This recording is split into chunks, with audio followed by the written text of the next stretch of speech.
Number কি? Number কি? W. এটা নতুন নাম দিছে আর কি। আওয়াজ করে কেন আল্লাহু আকবার। পাইলে নিরালাহি গো নবী, আয় পাইলে নিরালাহি গো নবী। এই জোরে, দুই কদমে চুমু খাবো, দুই চরণ ধুলি মাখে বগায়, পাইলে নিরা, পাইলে নিরালায়, পাইলে নিরা। একটা জবান বন্ধ রাখবেন না, মহব্বতে মায়ার সুরে বলুন সুবহানাল্লাহ। ওই পাগলা কাগজ নিয়ে দিছে, কাগজে পড়তেছে, লেখা আছে আসসালামু আলাইকুম, পত্র বাহকের কাছে আপনার একমাত্র মেয়েকে বিয়ের প্রস্তাব দিলাম, ইতি মুহাম্মদ রাসূলুল্লাহি সাল্লাল্লাহু আলাইহি ওয়াসাল্লাম। এবার ধনী মানুষটা, এক মেয়ের বাবা, একবার ছেলের চেহারার দিকে তাকায় আর একবার লেখার দিকে তাকায়, মাথা লড়ায় লড়ায় কয়, না না, নবীরে যায় বলবা আবার মেয়ে বড় সুন্দরী, আমি বড় টাকাওয়ালা, তোমার সঙ্গে আমার মেয়ে যায় না। এই কথা বলার পরে ছেলেটা চোখের পানি ফালাইয়া বাড়ি থেকে চলে যাচ্ছে। আর ভিতর থেকে মেয়েটা বের হয়ে গেছে, আব্বা জীবনে কোনোদিন আপনার বাড়ি থেকে কাউকে কেঁদে যাইতে দেখলাম না। এই মানুষটা হাসি মুখে আসলো, কান্না করতে করতে কেন ফিরে বাড়িতে যাইতেছে। এবার মেয়ের বাবাটা ডাক দিয়ে কয়, মা ও মা শুনো না, তোমার জন্য আরবের কত বড় বড় ছেলেরা বিয়ে দিছে, আমি বিয়ে দেই নাই। আর এখন নবীজি একটা কাগজের ভিতরে লিখা দিছে তোমাকে ছেলেটার সঙ্গে বিয়ে দিতাম। অত ছেলেটার কোনো চেহারার সুরত নাই, আর্থিকভাবে তার কোনো সুবিধা নাই, বলো কেমনে ছেলেটার কাছে তোমার বিয়ের ব্যাপারে রাজি হইতাম, তুমি বলো তার সঙ্গে কি তোমাকে যাই। এই কথা বলার পরে মেয়ে ডাক দিয়ে কি, বাবা ছেলের চেহারা সুন্দর না, ছেলের টাকা নাই পয়সা নাই, কিন্তু আপনি বলছেন ছেলের সঙ্গে আমারে যায় না, আর আমি বলি এই ছেলের সঙ্গে আমার বিয়ে হলে বেশ মানাবে। না না না, তুমি অনেক সুন্দরী, অনেক টাকার মালিক তোমার বাবা, তোমার যদি এমন একটা বিয়ে দেয় সমাজের মানুষ আমাকে ছিছি দিবে, না না সম্ভব না। এবার মেয়েটা ডাক দিয়ে কয়, বাবা আমার তো একটা মতামত আছে, আপনি রাজি না হইতে পারেন, আমি বিনা শর্তে রাজি। আমার কই কেন রাজি, তুমি তার মধ্যে এমন কি গুণ পেয়েছো যেই কারণে তুমি রাজি হয়েছো। মেয়েটা ডাক দিয়া কয়, বাবা আমি গুণ পাই নাই, চেহারা ভালো না, সম্পদ নাই, এটা দেখি নাই, আমার মতো সৌভাগ্যবতী আর কে আছে গো, আমার বিয়ের প্রস্তাবকারী রহমাতাল লিল আলামিন। আর জোরে জোরে করুন আল্লাহু আকবার। হায় হায় হায়, ইয়া আব্বা গো, আমার মতো সৌভাগ্যবতী কে আছে গো, তাড়াতাড়ি আপনি নবীর কাছে যান, যায়া বলেন আমি রাজি আছি। এবার মেয়েটা দৌড়াইয়া নবীর কাছে গেল, ছেলেটাও যায়া কাগজটা নবীর কাছে দিল।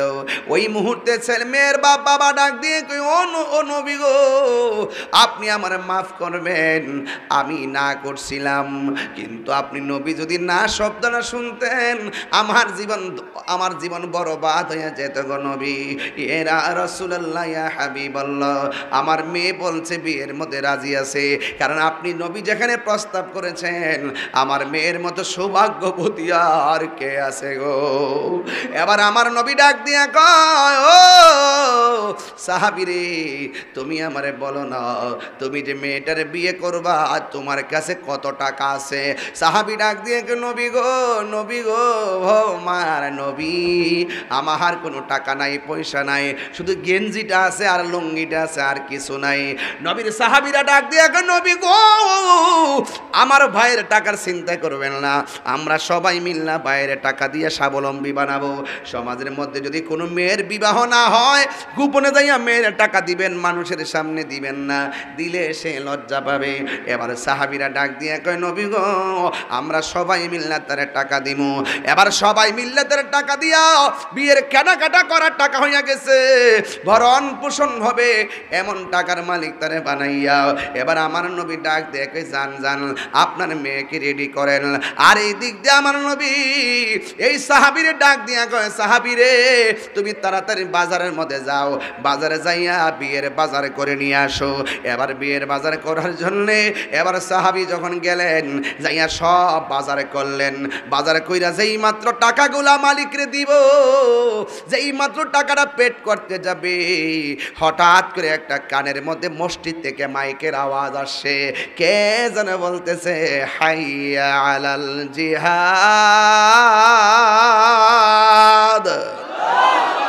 আর জোরে গান আল্লাহু আকবার। যেই মাত্র বলছে হাইয়া আলাল জিহাদ, কে আসো জিহাদের ময়দানে আসো গো। নবীর বিরুদ্ধে ষড়যন্ত্রে কাফের নেমে গেছে, ইসলামের নাম নিশানা মুছে ফেলার জন্য মাঠে নেমে গেছে। এই দিক দিয়ে বিয়ের পাকাপাকি, ওই দিক দিয়ে বিয়ের বাজার। কিন্তু সাহাবীর কানে যখন আওয়াজটা আসছে, হাইয়া আলাল জিহাদ, জিহাদের দিকে আসো, এই সাহাবী দোকানদার ডাক দিয়া কয়, ভাই বিয়ের কেনাকাটা লাগবে না, আগে আমারে বলেন না যুদ্ধের সরঞ্জামাদি কোথায় পাওয়া যাবে। জিহাদের ডাক এসে গেছে, আর বিয়ের পিড়িতে বসবো না, হককে প্রতিষ্ঠা করার জন্য লড়াই করতে হবে। এই বিয়ের বাজারে টাকা দিয়া যুদ্ধের সরঞ্জামাদি কিনিয়া জিহাদের ময়দানে চলে গেছে। এই দিক দিয়ে সাহাবীরা ডাইয়া কই, ইয়া রাসূলুল্লাহ, ইয়া হাবিবাল্লাহ, নবী গো, নবী গো, মায়ার নবী, আপনার সাহাবীকে তো পাওয়া যাচ্ছে না, কোথায় যেন চলে গেছে। এই দিক দিয়া বিয়ের পাকাপাকি, ওই দিক দিয়ে সাহাবী কোথায় যেন চলে গেছে গো। এবার আপনারা জবান খুলে বলেন, আমার নবী জানার ক্ষমতা আছে না নাই? এবার আমার নবী, আপনার নবী সাহাবীকে খুঁজতে গেলেন জিহাদের ময়দানে। ও বন্ধু, নবী যখন জিহাদের ময়দানে সাহাবাকে খুঁজতে গেছেন, এই সাহাবীকে পায় না, হঠাৎ করে দেখে ওই সাহাবী মাটির মধ্যে শহীদ হইয়া পড়ে আছে। আমার নবী একবার সাহাবীর চেহারার দিকে তাকায়া কান্দে, আবার নালিশ দেওয়ার জন্য আসমানে তাকায়া কান্দে। একটা যুবক, একটা যোদ্ধা দেখতেছেন, আমার নবী সাহাবীর লাশ দেখে কান্দে, আবার চেহারাটা আসমানের দিকে উড়াইয়াও তিনি কাঁদতেছেন। হঠাৎ করে আমার নবী কান্নার ভিতরে একটা মুস্কি হাসি মারলেন। জোরে জোরে কি আল্লাহু আকবার বলা যাবে না? ইয়া রাসূলুল্লাহ বলেন না কেন? এ আমার বাবা এ জিরার, ও লোকরার বাবা, এবার আমার নবী, আপনার নবী লাশ দেখে কান্দে। আর সাহাবীরা কই, দেখছত নি, আসলে আমার সাহাবী কামের পাগল ছিল না, আমার সাহাবী প্রেমের পাগল ছিল। সাহাবীরা রে, আমার সাহাবী চলে গেছে, নবী আমার চোখের পানি ফেলে কান্দে, আবার আসমানের দিকে তাকায় নবী কান্দে। এবার হঠাৎ করে আমার নবী একটা মুস্কি হাসি দিয়া মাথা মুবারকটা নিচু করে ফেলাইছে। এবার সাহাবীরা ডাক দিয়া কই, নবী গো, আপনি কান্না করলেন নিচে তাকাইয়া, কান্না করলেন উপরে তাকাইয়া, কিন্তু আপনি হঠাৎ করে কেন মুচকি হাসি দিলেন? আমার নবী বলে, সাহাবীরে, আমি নবী যাহা দেখি তোমরা তা দেখো না।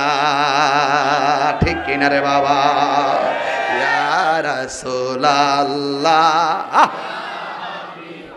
একদম জোলস জোলস, ইয়া রাসূলুল্লাহ,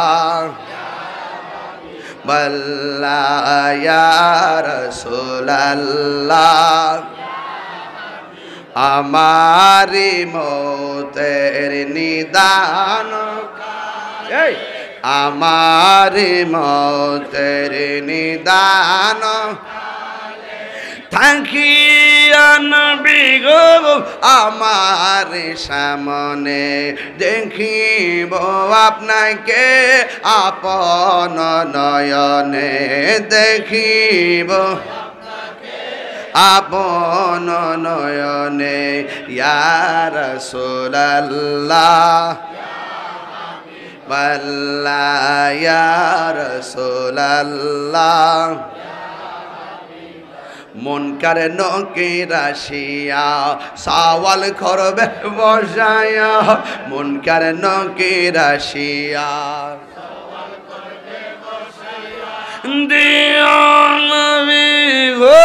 পর্দা উঠাইয়া করিব সালাম কদম দরিয়া করিব মদরিয়া ইয়া রাসূলুল্লাহ লা ইয়া রাসূলুল্লাহ এই শুনিয়াছি হাদিসে দেখিলে আপনাকে জীবনের গুনাহ জড়িয়া পড়ে নবীর দেখতে চাই কি চাই না কারা কারা চন্দি হাত তুলে দেখান আমার নবী দিদার দেওয়ার ক্ষমতা আছে না নাই যাদের নসিব ভালো তারা নবীর ঘুমের ঘরে দেখে কি দেখে না কবরে নবী তাকার ক্ষমতা আছে না নাই এমপির দেখলে জাহান্নামের আগুন হারাম হইবনি মন্ত্রীতে দেখলে ওসির দেখলে না না কিন্তু আমার নবীরে দেখলেই জাহান্নামের আগুন হারাম হয়ে যায় আর জোরে গান আল্লাহু আকবার আমার নবী ডাক দিয়ে কি সাহাবীরা গো ও সাহাবীরা শুনো আমি নবী যাহা দেখি তোমরা তা দেখো না আমি আমার সালাবার চেহারা দেখা আমি চোখের পানি ফেলে কানলাম আবার আসমানের দিকে কান্দা নালিশ দিতে গেলাম কিন্তু হঠাৎ কিনা দেখি জান্নাতের হুররা আমার সালাবাকে নেওয়ার জন্যে পাগল হয়ে গেছি তাইলে আপনারা জবান খুলে কোন আমার নবীরে ভালোবাসার মতো ভালোবাসলে লাভ আছে না নাই এই আওয়াজে মানি না জবান খুলে বলো আছে না নাই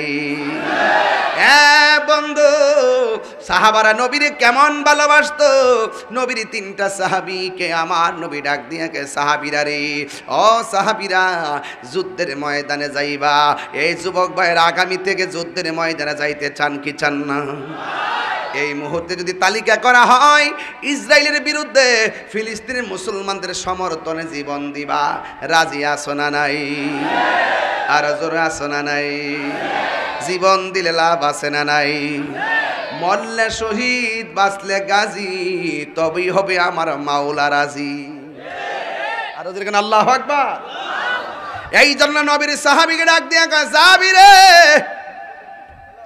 যুদ্ধের ময়দানে যাইবা আমরা দেশের কিছু পিসাব আছে কইতাম নি খানকার মধ্যে বয়াতা হে আল্লাহ আল্লাহ আল্লাহ আল্লাহ পাইলে নিরা লাই গহনবি পাইলে নিরা লাই হুজুর হুজুর কে হুজুর ইসলাম আমরা আগামী শুক্রবারে হবিগঞ্জ প্রেস ক্লাবে একটা ফিলিস্তিনের সমর্থনে ইসরায়েলের বিরুদ্ধে একটা মিছিল করতাম আপনি যাওন লাগবো কাও মিয়া কই ফিলিস্তিন আর কই বাংলাদেশে বাদ দো আল্লাহ আল্লাহ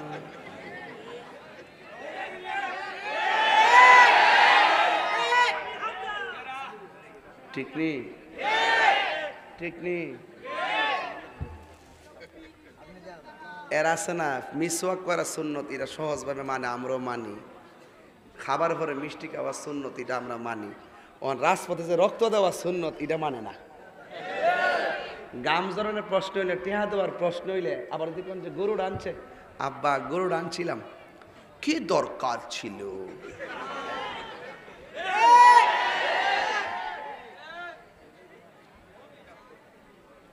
আবার ডায়াবেটিস যদি 2200 বাজান মিষ্টি খাওয়া সুন্নত খাবারের পরে পায়েস আছে এই গজলের বইটা নিয়ে যান, 50 টাকা দিয়ে আমার এক মুড়ি দিলে এসে এক কথা কয় কেডা রে বাবা, কি শেষ করে দিলাম নাকি তা সোলুক কোন তো সুজয় বেড়ে এক কথা কস না, দেখ কেমন লাগে। আরে বাস বাবা চিল্লাইস না, মতলা কথা বলিস না। ডায়াবেটিস যদি 22 হয় খাওয়ার পরে ওই ফায়েসটা নিয়ে দে, আব্বা একটু ফায়েস আনছিলাম, ও না না আমার ডায়াবেটিস। ও আল্লাহ, বা খাওয়ার পর না মিষ্টি খাওয়া সুন্নত। ও আচ্ছা দৌ।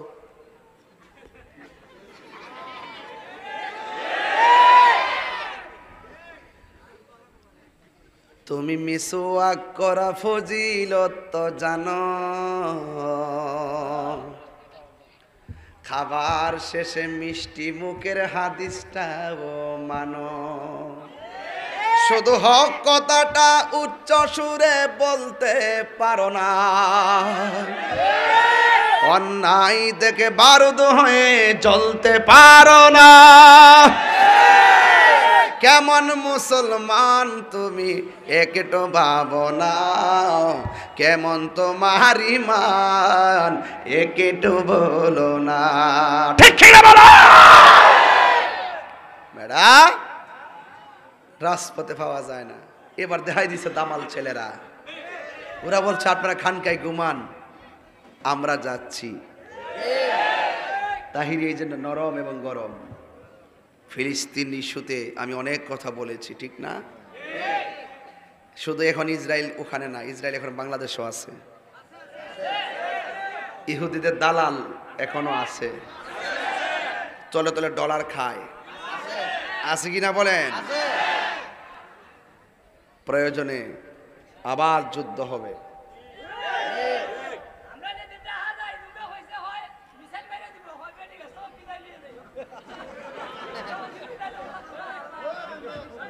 মাশাআল্লাহ, ওই দিন যে অনুমোদন নিয়ে যে কথাবার্তা বলছে, যদি আর কয়েক ঘন্টা দেরি করতো তাহলে আমরা দেশের মহিলারা ফোনে তো নেমে চলে গেলে। আরে ঢাকা সোহরাওয়ার্দী উদ্যান না, সারা বাংলাদেশ সোহরাওয়ার্দী উদ্যান বানাই দিলাম হইলে। ফিলিস্তিনি ইস্যুতে আমরা সব স্ট্রং আছি, কথা বলেন ঠিক কিনা? এগুলোতে বাধা দেওয়া মানে হলো একটা স্বৈরাচারিতা, এই বাধা দেওয়া মানে একটা ফ্যাসিস্ট। এই ফেসিবাদ ব্যবস্থা আমরা চাই না, কথা বলেন ঠিক না বেটে? যারা ফিলিস্তিনের পক্ষে কথা বলার জন্য বাধা দেয় ওরা হলে ফেসিবাদ, কথা বলেন ঠিক না? ওরা হলে আবার স্বৈরাচারিতা শুরু করে দিয়েছে। এই স্বৈরাচারিতা ফেসিবাদিতা আমরা চাই না। আমরা মনে করি ইসরায়েলের বিরুদ্ধে ফিলিস্তিনের সমর্থনে সকল ধর্মের মানুষগুলো মাঠে নামা দরকার। সেই জায়গায় যারা বাধা দিবে তারা হইলে সবচেয়ে বড় ফেসিবাদ, কথা বলেন ঠিক না বেঠি? যাই হোক, তাইলে আপনারা বলেন ফিলিস্তিনি মুসলমানদের জন্য আমরা দোয়া করতে চাই কি চাই না? আল্লাহুম্মা হাফিজ ইখওয়ানাল মুস্তাদআফিনা ফি ফিলিস্তিন, আল্লাহুম্মা হাফিজ ইখওয়ানাল মাজলুমিনা ফি ফিলিস্তিন ফি কুল্লি মাকান। পৃথিবীর যে কোনো জায়গায় মুসলমানরা আঘাতপ্রাপ্ত হবে, আমরা মুসলমানরা সেখানে রুখে দাঁড়াতে হবে ওই গাদ্দারদের বিরুদ্ধে, কথা বলেন ঠিক কিনা? রাজি আসেননি? সবাই রাজি আসেননি? তাইলে আমি বলছিলাম রাসূল বলছেন যুদ্ধে যেতে হবে। আজকে আমাকে বেশি দিয়েছে সাহাবায়ে কেরামের মর্যাদা প্রেম নিয়ে আলোচনা করার জন্য, এই জন্য আমি সে আলোচনা থেকে ডানে বামে যাচ্ছি না। তবে আমার রাসূল বলছেন তুমি যুদ্ধের ময়দানে যাই ভাই, তুমি যাওয়ার পরে তোমার হাতে যে তলোয়ারটা থাকবে, তোমার পরে এমুকে তলোয়ারটা ধরবে, তোমার পরে এমুকে তলোয়ারটা ধরবে। ঠিকই দেখা গেছে রাসূল প্রথম তলোয়ারটা যার হাতে দিছেন সেই প্রথম শহীদ হয়ে গেছে। আমার নবী হলো গায়েবের খবর দেনেওয়ালা। এতে কোনো সন্দেহ আছে? আর যেটা সন্দেহ আছে, এই বাজার ব্যবসায়ী ভাইরা মনোযোগ দিয়ে শোনেন। তাহিরিকে মন্দ বলার আগে তাহিরি কথাগুলোকে জানার চেষ্টা করেন। আল্লাহর হাবিব গায়েবের খবর জানে কি জানে না? নিজে নিজেই জানে নাকি আল্লাহ জানাইলে জানে? আল্লাহ জানে, সেদিকে জানছে। আজকে আমার দেশে কিছু মানুষ আছে সব এগুলোর অপব্যাখ্যা করে। অপব্যাখ্যা করে কি করে? সমাজের মধ্যে প্যাঁচ লাগায়, কথা বলেন ঠিক কিনা? আল্লাহর হাবিব বলেন, এই তাকান এদিকে, এবার নবীর সাহাবী যুদ্ধের ময়দানে গেছে, যাওয়ার পরে প্রথম সাহাবীটা শহীদ হয়ে গেছে। দ্বিতীয় আরেকটা সাহাবী যার নাম হলো হযরতে জাফর, জাফর হাতের মধ্যে তলোয়ারটা নিয়ে গেছে গো। এবার জাফর যুদ্ধের ময়দানে এমন বীরত্বের সাথে যুদ্ধ শুরু করলেন। একটা বিয়াদব আইসা আমার জাফরের ডান হাতের মধ্যে একটা কোপ মারছে, অর্ধেকটা হাত কাটটা জ্বলাইয়া দিছে। বাম হাতের মধ্যে তলোয়ারটা যখন লইছে, বাম হাতের মধ্যে লওয়ার পর ডান হাতটা এভাবে নড়াচড়া করে। এই সাহাবীটা কেমন নবীর পাগল শূন্য জান রে বাবা। যখন এই ডান হাতটা নড়াচড়া করে, যুদ্ধ করতে অসুবিধা হইতেছে। সাহাবীটা আমার নবীর এত ভালোবাসে, এই কাটা হাতটারে পায়ের নিচে ফালাইয়া টান দা ছিঁড়ে ফালাইয়া বাম হাতের মধ্যে তলোয়ারটা নিয়েছে। চিৎকার মেরে কন্যা আল্লাহু আকবার। এবার আমার নবীর সাহাবী বাম হাতের মধ্যে তলোয়ারটা নিছে, আর বিয়াদবরা এমন ভাবে বাম হাতের মধ্যে একটা কোপ মারছে রে। ওই কোপ মারার কারণে ওই সাহাবীর বাম হাতটা একদম কাইটা জমিনে ফালাইয়া দিছে। হাতের ভিতর দিকে তলোয়ারটা মাটির মধ্যে পইরা গেছে। ও যুবক, তোমরা তো কথা বললে শোনো না, হকের জন্য কেমনে জীবন দিছে দেখা যান। এবার বাম হাতটা কাইটা ফালাইয়া দিছে। এই জাফর দুইটা দাঁত দিয়া কামড় দিয়া তলোয়ারটা দইয়া দাঁড়াইয়া গেছে। আর একটা বিয়াদব, দুই হাত তো নাই, দাঁত দিয়া তলোয়ার কামড় দিয়া দুইটা কি যুদ্ধ করা যায় না? না, চতুর্দিকে তারা আক্রমণ করলো। আক্রমণ করার পরে রে বাবা, ও আমার লোকরা বাবা, ও আমার লাখাইর বন্ধুরা গো। এবার যখন ওই সাহাবী যখন তিনি মাটির মধ্যে লুটে পড়ে গেল, অন্যান্য কাফেররা আইসা এমন বীরত্বের সাহাবীরে এ দুনিয়া থেকে বিদায় করে দিছে। এই সাহাবীর ব্যাপারে আমার নবী কি বলে জানেননি? আমার নবী বলে, উম্মত উম্মত উম্মত। হাসরের ময়দান যেদিন কায়েম হবে গো, ওই কঠিন মুসিবতে মানুষ নাফসি নাফসি বলে কাঁদবে। নাই কোনো বন্ধুগণ, নাই দহরদি, নাই কঠিন দিনে আমার নবীজি বিনে। রোজ হাসর কঠিন দিনে রব্বুল আলামিন ওয়াহিদুল কাহার বলিয়া সাজিবেন হাকিম। থাকিবে না দয়া মায়া স্নেহ মমতা, কেউ হবে না কারো জন্য যাবি নদাতা। এইভাবে যখন বলা বলি শুরু করলো, আল্লাহর হাবিব বলেন, উম্মত হাসরের ময়দানে সব মানুষ হেঁটে হেঁটে যাবে, কিন্তু একটা মাত্র সাহাবী হাসরের ময়দানে উপর দিক দিয়া উইরা উইরা জান্নাতের মধ্যে যাবে। সাহাবায়ে কেরাম বলে, ইয়া রাসূলুল্লাহ, আকবার জোরে হবে, ইয়া রাসূলুল্লাহ, নবী গো, মায়ার নবীজি, আপনার কাছে জানতে চাই কোন সাহাবীটা আকাশ দিয়ে উড়ে উড়ে জান্নাতের মধ্যে যাবে? আল্লাহর হাবিব বলে, সাহাবীরা রে, আমার প্রাণের সাহাবী ওই জাফর যুদ্ধের ময়দানে ডান হাত কাইটা ফালাইছিল, যুদ্ধের ময়দানে বাম হাত কাইটা ফালাইছিল। হাসরের ময়দান যেদিন কায়েম হবে, আমার জাফরের দুই পাশে দুইটা নূরের পাখির ডানা লাগায়া দিবে। সবাই যাবে এক লাইনে, আর আমার জাফর ওই জান্নাতের ডানা দিয়া উইরা উইরা জান্নাতে যাবে। আল্লাহু আকবার। সম্মান বাড়াইছে কে? এই জাফর আকাশ দিয়া উইরা উইরা যাবে। এবার যুদ্ধের ময়দানে জাফর নাই, আর একটা সাহাবী যার নাম হলো সাইফুন মিন সুয়ুফিল্লাহ, যারা আল্লাহর তরবারি সমূহের মধ্যে একটা তরবারি বলা হয়। বন্ধুগণ, ওই সাহাবীর নাম হলো খালিদ ইবনুল ওয়ালিদ। তার হাতের মধ্যে তলোয়ারটা যখন নিছে, কেউ খালেদের সঙ্গে পারে না, সব কাফেররা তার বীরত্বের সঙ্গে পারে না। এমন ভাবে কাফেরদেরকে কচুরি পানার মতো কল্লা ফালাইছে, কেউ পারে না। একেবারে মুসলমানদের অনুকূলে 95 ভাগ বিজয়ের ধার প্রান্তে পৌঁছে গেছে। কিন্তু শেষ সেনাপতি খালিদ ইবনুল ওয়ালিদ হঠাৎ কইরা যুদ্ধ বিজয়ের কাছাকাছি চলে গেছে। হঠাৎ কইরা সাহাবী পিছন দিক দিয়ে দৌড় দৌড় দিছে। এবার কাফেররা তাদেরকে দৌড়ানি দিল। অন্যান্য সাহাবীরা কয়, খালেদ আপনি বীরত্বের সাথে যুদ্ধ করেছেন, মাত্র কিছু অংশ বিজয়ের বাকি আছে, এই মুহূর্তে যদি আপনি মাঠ ছাইরা পলায়া যান তাইলে আমি কোনোদিন আমরা তাদের সঙ্গে যুদ্ধ করে পারবো না, আমাদের বিজয় তারা ছিনাইয়া নিয়ে যাবে। ওইজা হযরতে খালিদ ইবনে ওয়ালিদ ডাক দিয়া কয়, আমার মাথার মধ্যে যে হেলমেটটা ছিল, হেলমেটটা কোথায় যেন পড়ে গেছে। সাহাবীরা বলে, ও খালিদ ইবনে ওয়ালিদ নেন আমাদের হেলমেটটা নিয়ে যুদ্ধ করেন। কয়, না না, আমি খালিদের যত শক্তি দেখতেছ সব শক্তি আছে হেলমেটের ভিতরে। আর জোরে জোরে কোন আল্লাহু আকবার। হায় হায় হায় হায়, প্রেম হাসাই প্রেম কাদাই রে দয়াল, এই কি প্রেমের পাওনা।